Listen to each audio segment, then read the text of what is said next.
Quelle est la différence entre Donald Trump, Vladimir Poutine et Recep Erdogan? Les trois ont été démocratiquement élus à la présidence de leur pays. Les trois sont des hommes autoritaires et les trois essayent de faire plier la réalité à leurs ambitions.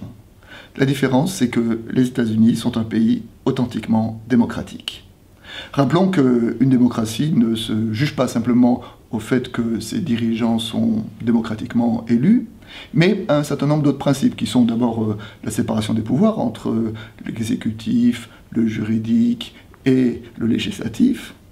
Ensuite, un certain nombre de principes comme la liberté de la presse, la liberté religieuse, l'indépendance et l'intégrité des services publics, la réalité des ce qu'on appelle les institutions intermédiaires, que sont les syndicats, les églises, les associations, et dans tout cet ensemble dans lequel chacun occupe sa juste place, c'est ça qui fait une démocratie. Donald Trump, quelques semaines après son installation, est en train de découvrir, oui, et de se heurter à des contre-pouvoirs, notamment les contre-pouvoirs de la presse et de la justice, à la différence de Erdogan et de Poutine, qui ont plus de facilité pour essayer de faire plier et les juges et les journalistes. Cette analyse nous permet d'ailleurs d'interroger actuellement ce qui se passe en France.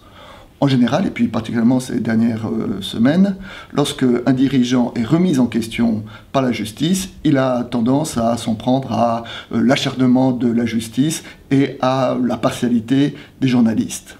Ces accusations sont graves car elles interrogent les fondements d'une démocratie. Rappelons que le rôle des juges est de dire le juste et le rôle des journalistes est de dire le vrai. C'est par rapport à ces principes-là qui doivent être interrogés. Les décisions de justice sont-elles conformes au droit? La parole des journalistes est-elle conforme à la réalité? La vérité et la justice s'imposent à tous, même aux dirigeants démocratiquement élus.